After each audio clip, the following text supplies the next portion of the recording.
I've been a nurse for 14 years. I've watched people die. I've held hands while monitors flatline, and I've done compressions on chests that weren't coming back. And I've pulled sheets over faces that were still warm. Death doesn't frighten me. I've made peace with it. It's part of the job. It's part of being human. What frightens me is what happened in room 6 on a night shift in February 2022, because death is supposed to be final. It's supposed to be one event, one moment, one line on a chart.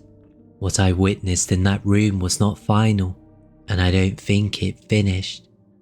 I was working nights on a medical assessment unit. It's the ward where patients come in before they're assigned a proper bed. Busy, chaotic, stripped lighting that never turns off, the smell of hand sanitizer and reheated shepherd's pie from the kitchen trolley. You learn to function on caffeine and muscle memory. Most nights blur together. This one didn't. A 78-year-old man was brought in around 9 p.m. with acute heart failure. I'll call him Jeffrey. He was conscious on arrival, talking to the paramedics, cracking jokes about missing his television program. By 10 p.m. he was deteriorating. By 11 p.m. had spoken to the family. By 11:47 p.m. Jeffrey was dead. I confirmed it myself. No pulse, no respiration, pupils fixed and dilated. I noted the time on the chart. I turned off the cardiac monitor. I pulled the sheet over his face and stepped out to call the family. 20 minutes later, the healthcare assistant came to find me. She was pale. She said, "The monitor in room 6 is going again." I told her I turned it off. She said she knew. She said it was on. I walked back to room 6. The monitor was active. The screen was displaying a cardiac rhythm. Not a flat line, not electrical noise. A rhythm. Sinus rhythm. Steady, regular. The kind of heartbeat you'll see in a healthy 40-year-old. 62 beats per minute. Perfect. Jeffrey was dead. I had confirmed it 20 minutes earlier. His body was under the sheet. Nothing had moved. The room was exactly as I left it, but the monitor was reading a heartbeat from the leads still attached to his chest. I checked the leads. They were connected properly. I checked the monitor, functioning normally. I disconnected the leads from his chest and the rhythm continued. I stared at the screen. 62 beats per minute, coming from nowhere, coming from the room itself. It lasted exactly 4 minutes, then it stopped. The screen went flat. I stood there for a long time. Then I reconnected the leads, turned the monitor off at the wall, and told myself it was an electrical fault. At 12:31 a.m, the healthcare assistant found me again. Same face, same words. Room 6. The monitor was on. I had turned it off at the wall. The switch was still in the off position. The screen should have been dark. It wasn't. Sinus rhythm. But this time the rate was different. It started at 62 and it was climbing. 64, 68, 73. Slowly, deliberately. Not the way a heart accelerates under stress. Chaotically, unevenly. This was measured. 1 beat per minute at a time. Like something testing the range. Like something learning what a heart could do. The room was cold. Not air conditioning cold. I'd worked nights on that ward for years and I knew what the ventilation felt like. This was different. The air was still and heavy and the temperature had dropped so sharply I could see my breath. In a heated hospital ward in the middle of February, I could see my breath hanging in front of me like smoke. 4 minutes. The rhythm climbed to 91 beats per minute and then flatlined. The cold lifted. The room returned to normal. I unplugged the monitor from the wall entirely. I pulled the plug from the socket and coiled the cable on top of the machine. At 1:15 a.m, I was alone in room 6. I was completing Jeffrey's paperwork at the small desk in the corner. I don't know why I chose to do it in that room. I think a part of me needed to prove I wasn't afraid. The monitor turned on. The plug was coiled on top of the machine. The socket was empty. The screen glowed blue and the rhythm appeared. Sinus, steady, 62 beats per minute, starting over. I didn't move. I sat at the desk with my pen in my hand and I just watched. 1 minute, 2 minutes. At the 2-minute mark, something else happened. Jeffrey's mobile phone, in a clear plastic bag of personal belongings on the bedside table, lit up. The screen glowed through the plastic. I reached over and I pulled it out. The phone was open to the messaging app. One outgoing text had been sent to his wife's number, timestamped 1:17 a.m. 2 words, still here. The phone screen locked, the monitor flatlined, the room warmed, the silence came back. That Pacific hospital silence that isn't really silence, it's the hum of a building that never sleeps. I stood up and I left room 6 and I closed the door behind me, and I did not go back in for the rest of the shift. Jeffrey's wife called the ward 20 minutes later. She was hysterical. She'd received the text. She wanted to know who sent it. She wanted to know if her husband was actually dead. I told her it was a system error, a delayed message, a scheduled send, a glitch. I said the words and I heard how hollow they sounded. His wife told me Jeffrey could barely use the phone. He didn't know how to schedule messages. He typed with one finger and got confused by group chat. He hadn't sent a text in weeks before his admission. I reported everything, the monitor activities, the temperature dropped, the text. The ward's sister logged it as equipment malfunction. The phone was attributed to a delayed send. No further investigation, no incident form, nothing in the notes. But I started paying attention to room 6. Over the following weeks, I noticed things. The cardiac monitor in that room had the highest false activity on the ward. 3, 4 times a week. Alarms triggering with no patient in the bed. Rhythms reading on a disconnected machine. Call bells ringing at 1:15 when the room was empty. The healthcare assistant started refusing to enter it alone. No one said why. No one had to. I requested to never be assigned room 6. I was told I was being unprofessional. I was told there was nothing wrong with the room. I was told to manage my anxieties outside of working hours. I took leave. Then I took more leave. Then I transferred to a different hospital. New city. New building. New ward. I told myself it was over. On my 3rd shift, I checked the bed allocation board. I'd been assigned a bay with 6 rooms. I scanned the numbers. My stomach dropped. Room 6. Different hospital. Different building. Different floor. Same number. I told myself it meant nothing. Room numbers repeat. Every ward has a room 6. It was coincidence. I walked in to prep the bed. The room was empty. The monitor was off. The bed was freshly made. Everything sterile, standard, normal. But the air was cold. Not ventilation cold. That cold. The cold I hadn't felt since February. Still and heavy and wrong. And on the monitor screen, which was powered down, which was switched off at the wall, which had been completely blank, there was a single word. Faint, not displayed, burned in, like an after image left by something that had been on the screen for a very long time. Still. I walked out of that room. I walked off the ward. I walked out of the hospital and I sat in my car in the staffed car park and I didn't go back. I don't work at hospitals anymore. I can't tell you what was in room 6. I can't tell you what sent that text or moved that monitor or followed me to a building 200 miles from where it started. But I can tell you this. Jeffrey died at 11:47 p.m. on Tuesday in February. I confirmed it. I signed the paperwork. I am certain. But something in that room disagreed. And I don't think it stopped disagreeing. I think it's still in room 6, whichever room 6 it wants to be in. And I think it's still sending the same message to anyone who stays long enough to receive it.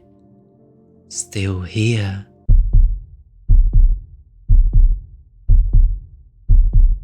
I was a hospital porter for 6 years. I moved patients between wards, carried blood samples to the lab, wheeled equipment from storage to theatre, and I moved bodies. That was the part people asked about at parties. The dead bodies, the mortuary, the late night transport runs. They wanted ghost stories. They wanted me to say I've seen something. I always told them the same thing. The dead don't bother me. It's the corridor I couldn't handle. The hospital was old, Victorian original, expanded in the 60s, modernised in patches. The main wards were modern enough, clean walls, good lighting, functioning lifts. But the basement level was untouched, concrete walls, iron pipes along the ceiling, fluorescent strip lights that buzzed and flickered like they were being powered by something unreliable. The basement connected the main blocks, A through to D, and ran underneath the carpet to the mortuary building at the far end. The corridor between Block C and the mortuary was about 200 metres long, straight, no turns, no doors along the way, just concrete and pipes and the buzzing light for 200 metres, ending at a heavy metal fire door. Porters used this every night. When a patient died on the ward, we'll collect the body, wheel it into the service lift, and take it down to the basement. Then we'll walk the corridor to the mortuary.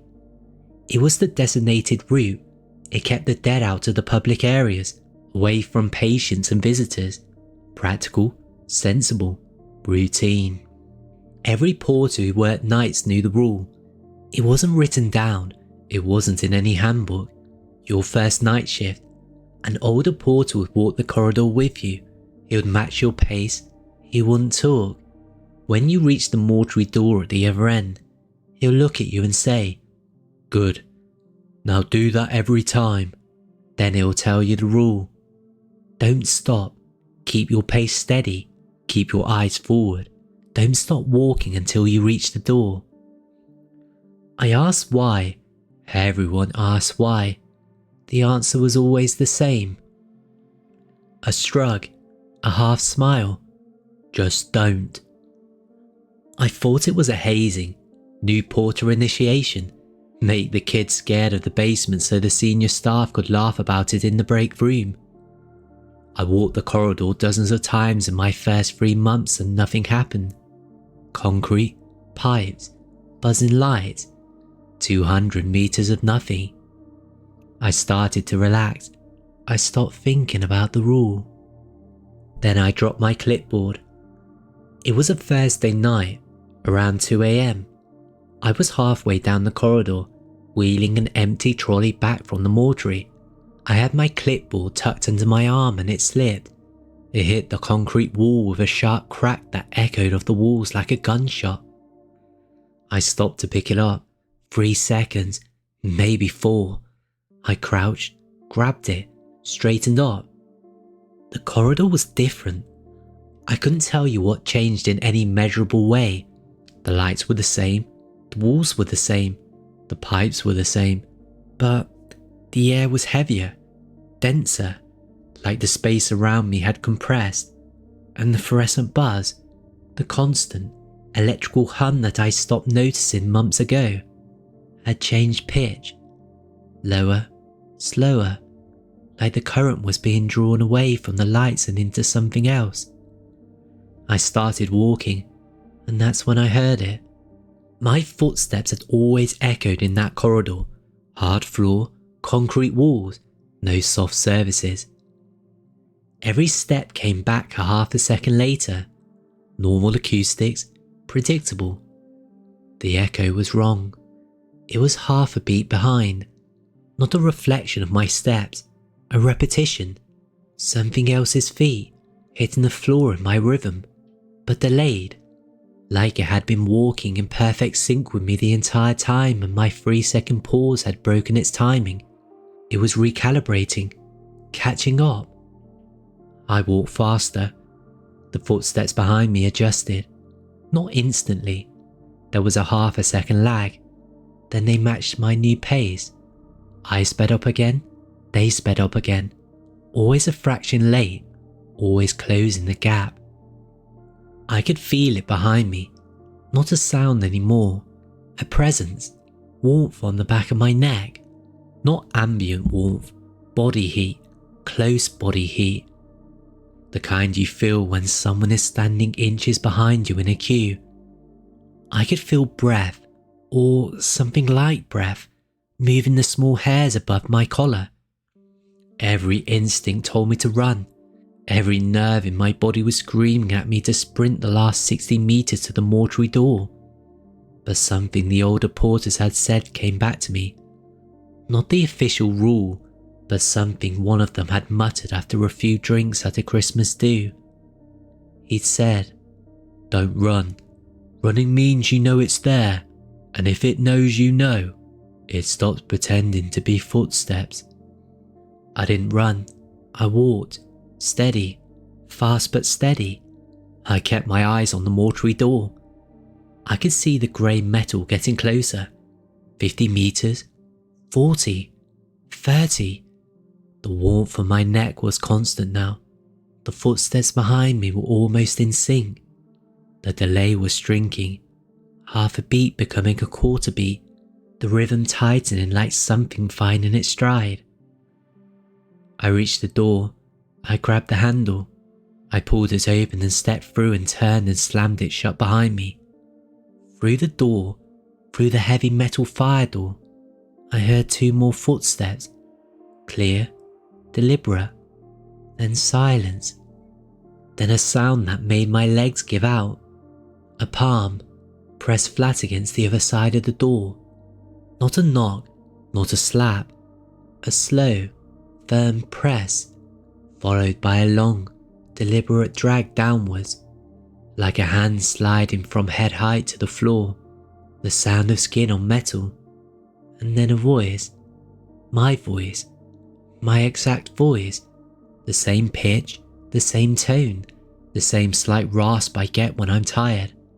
It said, "Let me in, I forgot the clipboard." I was holding the clipboard. It was in my hand. Whatever was on the other side of that door knew what I dropped, knew it would make sense as an excuse, and it said it in my own voice. I didn't move. I stood with my back against the mortuary wall and I listened. Silence. 1 minute, 2 minutes, then the footsteps again, walking away, steady, measured, fading down the corridor, going back the way I'd come, going back into the hospital. I told the senior porter the next shift, a man named Dennis, 22 years on the job. He listened without expression. When I finished, he asked one question.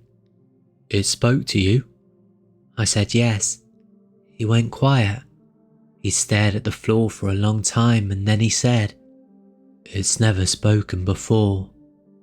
I asked him what it was. He said he didn't know. He said it had been in the corridor since before he started. He said the rule had always existed, passed from porter to porter, never written down, never explained to management. He said in 22 years he felt it dozens of times. The footsteps, the warmth, the presence at his back, but it had never spoken. He looked at me and just said, "It used to just walk. Now it talks. That means it's learning." I finished my shift and I went home. I locked my door and I sat in my kitchen in the dark and listened to the silence of my house and tried not to hear my own voice saying words I hadn't spoken. I handed in my notice the following week. I told my manager it was personal. I haven't worked in a hospital since. Dennis retired 6 months after I left. I called him once. I wanted to understand. I wanted him to explain the corridor, the rule, the thing that walks behind you. He was quiet for a long time. Then he said something I will never be able to unhear. He said, "I didn't teach you the rule to keep you safe. I taught it you because it needs someone walking that corridor. Every night, it feeds on the movement, the footsteps, the warm body passing through. If the porters stop using the corridor, it comes upstairs, it comes onto the wards. The rule doesn't protect you, it keeps it contained. Every porter who walks that corridor at night isn't being careful, they're being offered. You were never safe down there, you were bait. All of us were." He hung up. I never spoke to him again. The hospital is still open. The basement corridor is still in use. Porters still walk it every night, wheeling the dead from wards to the mortuary. And somewhere in the middle of that 200-meter stretch of concrete and fluorescent light, something walks with them. It used to just follow. Now it talks. I don't want to know what it does next.